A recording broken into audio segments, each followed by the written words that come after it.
Hi, everyone. I'm waiting a couple of minutes to let some people pop in.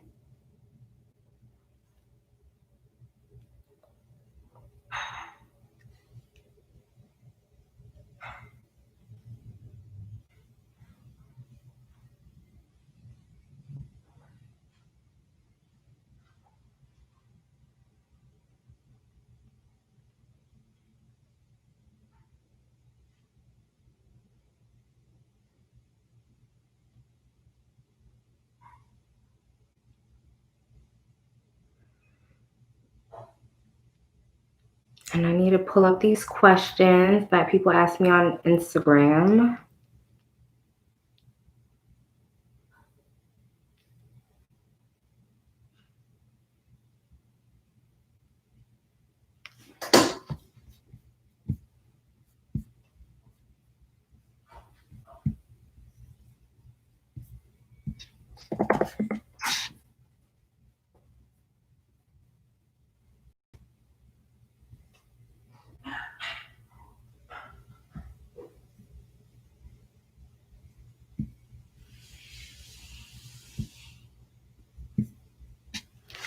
All right.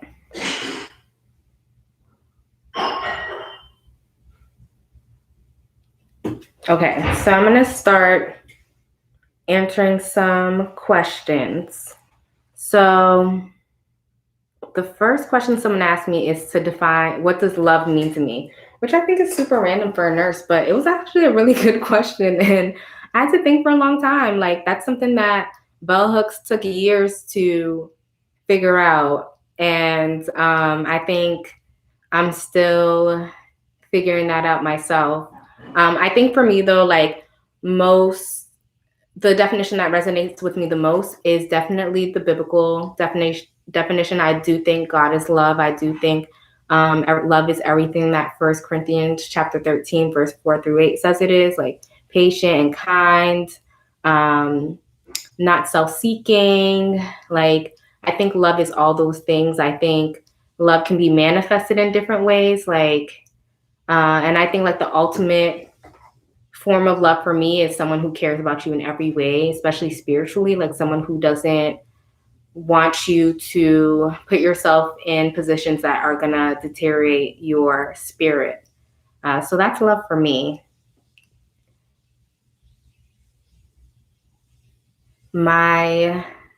The second question is a question that everyone asks on Instagram when you ask for a Q&A. Are you single? Yes, I'm very single. Just me and Jesus. The third question is how to look for scholarships. Sis, when you find out, let me know. But my big thing with people with scholarships is to try to focus on school-specific scholarships. I think those tend to be the most attainable.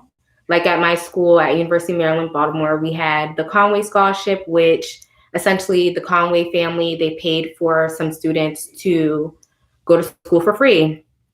And with that, most of the students that I knew that had it had like all A's. So I applied a couple of times, but my first couple of semesters, I was on my B's get degrees wave. I was exploring Baltimore and running around exploring. So I did not get that scholarship. Thankfully, at the University of Penn, I'm getting my PhD and it's fully funded and they pay me to be here. And they give you health insurance too, which is something that most, if not all, PhD schools, PhD programs will do. So also think about your route if you're choosing to go get your doctorate. A PhD is lucrative. Like you'll make money while in school. So can't lose there. I know from the PhD standpoint, there's a lot of grants that are free game too. And I think at this level, it's a little easier to get scholarships. I think scholarships on those websites, like I think one's called like FastWeb, like all those public websites are a little more difficult because you're going up against everyone. Like, there's scholarships if you're tall, scholarships if you're short, scholarships for this, scholarships for that. And it's just like so oversaturated. So I had never had much luck with that. I did get some scholarships in undergrad, but they were given to me for like different things, like for like my standardized test score. In Massachusetts, we have the I don't remember what it's called. That test you take when you're in high school, and I scored well on that, so I got a scholarship for that. Like little things like that, but I never had luck when it came to applying for scholarships on a general website.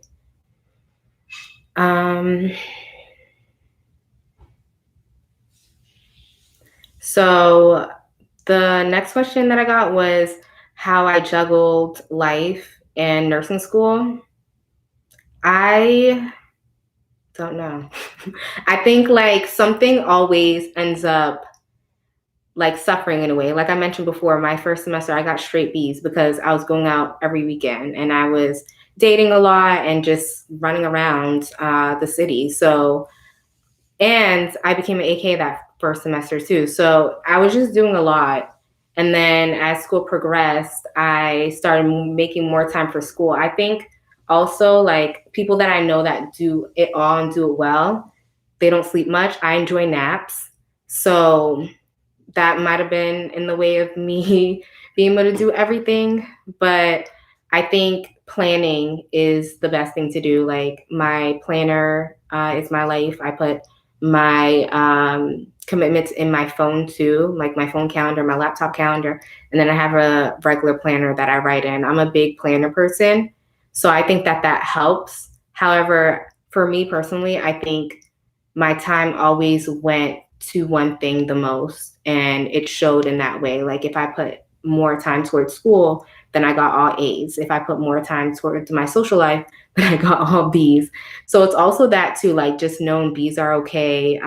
A's will get you scholarships, as mentioned before, but a B is not going to kill you. So just keeping that in mind too, like keeping what's important in mind. There's not much to do anyway. It's a pandemic.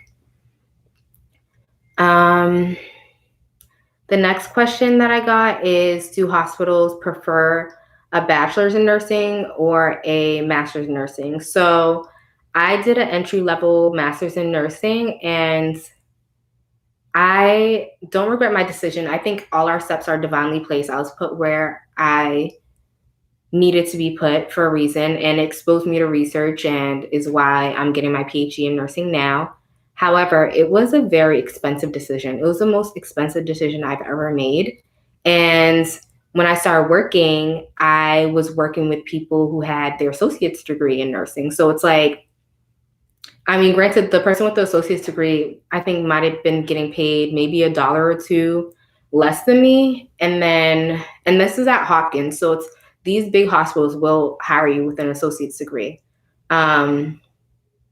But I didn't get paid more for having my master's degree. A government job would have paid me more because they pay by grade. However, I didn't get paid more. And then in my PhD program for nurses, we can finish our PhD in 3 years. And even with the bachelor's, you can do that. So it's really about what's best for you. Everyone has different reasons for choosing their path. I chose the master's because I had no intentions of ever going back to school. And I didn't want another bachelor's. And I'm here, first gen, trying to build a legacy for my family. So having those titles matter. Like I'm literally building a legacy from scratch. However, if that's not something that's important to you, just take the cheapest option, honestly. And no one cares where you went to school. Like no one asks. I was sitting next to people who went to Penn for their nursing degree, which is the #1 nursing school in the world, and next to people who went to Joe Schmo College that I've never heard of in the middle of nowhere. So just go to the best option for you. And you'll get a job. It's a nursing shortage. Like they're hiring like crazy. Well, some cities are having a hiring freeze. However, if that's your city, move because other cities are hiring like crazy and they're paying you whatever you want to get paid. So just get out there. The next question was about working with an associate's degree, which I kind of answered with the master's degree one. Someone asked me about my perfect makeup secret.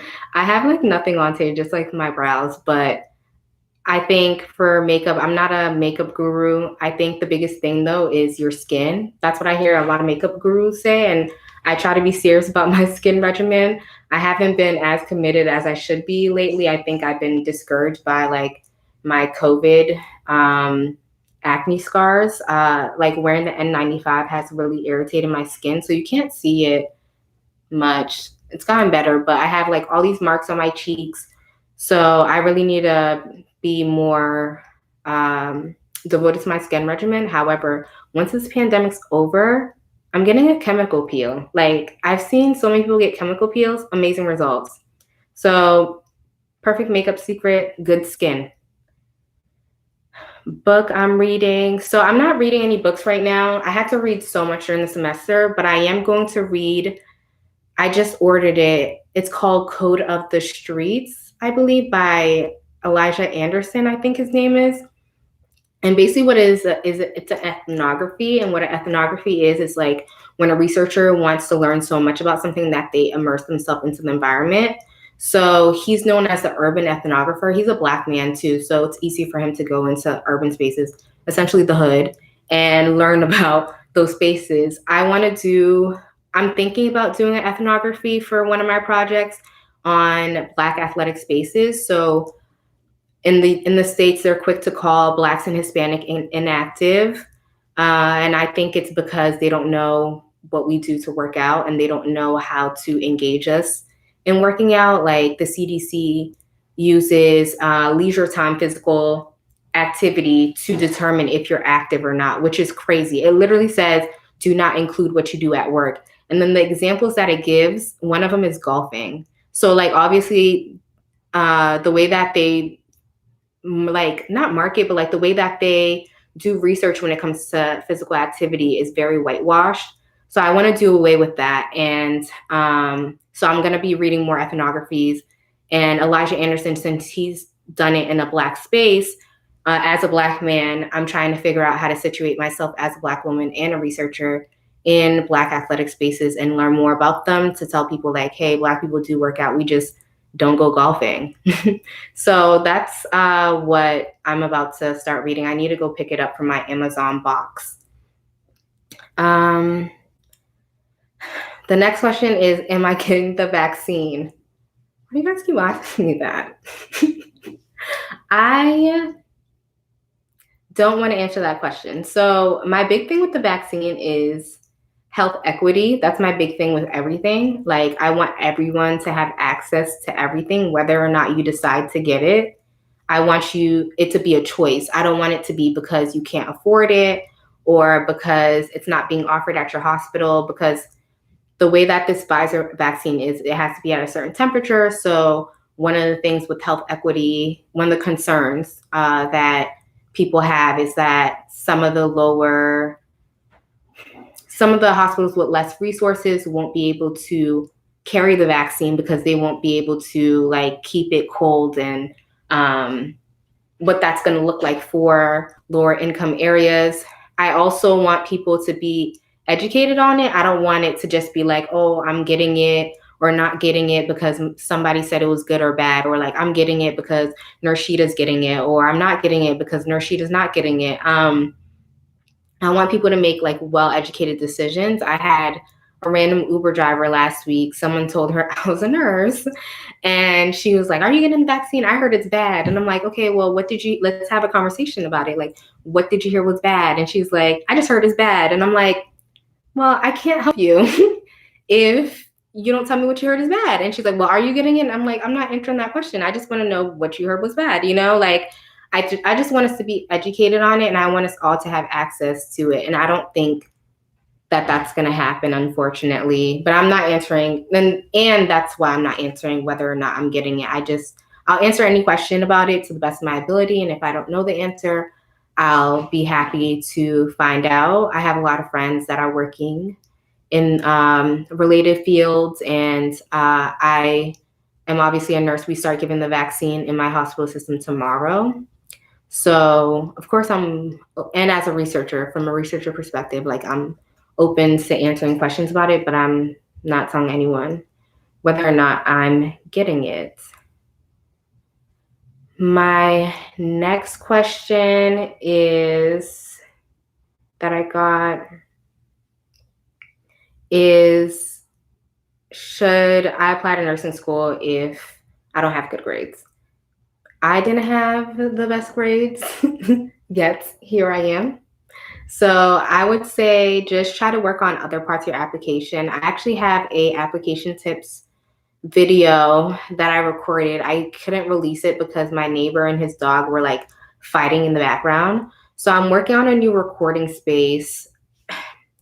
This is how it is when you don't have a man. I ordered a backdrop and I've just been having trouble putting it together. Like the instructions just have pictures. I don't know what I'm supposed to do with that. So once I get that all together, then I'll have a new recording space and I'll be able to record more on that. But there's ways to make your applications super strong when you don't have the grades, whether it's getting the test scores you need or um, making your essay really good. My essay was really, really good. And also getting involved in community and the field that you want to get into, whether that's volunteering, go to places where you know there's going to be those people. So volunteer in places where you'll know there's a doctor. If you know you want to be a lawyer, volunteer in places where you know there's lawyers. Really plug yourself, because I think also another way that I got to where I am is because of who I knew. I always had strong recommendations, like people who were known in their fields globally. So that definitely helped as well. And it was because I put myself in positions where I would meet those types of people. So just get out there, meet people. Well, it's COVID. Get on social media, meet people, DM me any questions you have, or like any application materials that you're concerned with, and we can talk through it and try to figure it out. And that is the last question that I had. I didn't get a lot of questions, but if anyone in here has any questions, I am open to answering them as well. But yeah, or like DM me on Instagram. Look out for future videos. Don't forget to subscribe. Thanks for liking this video, and I'll see you guys later.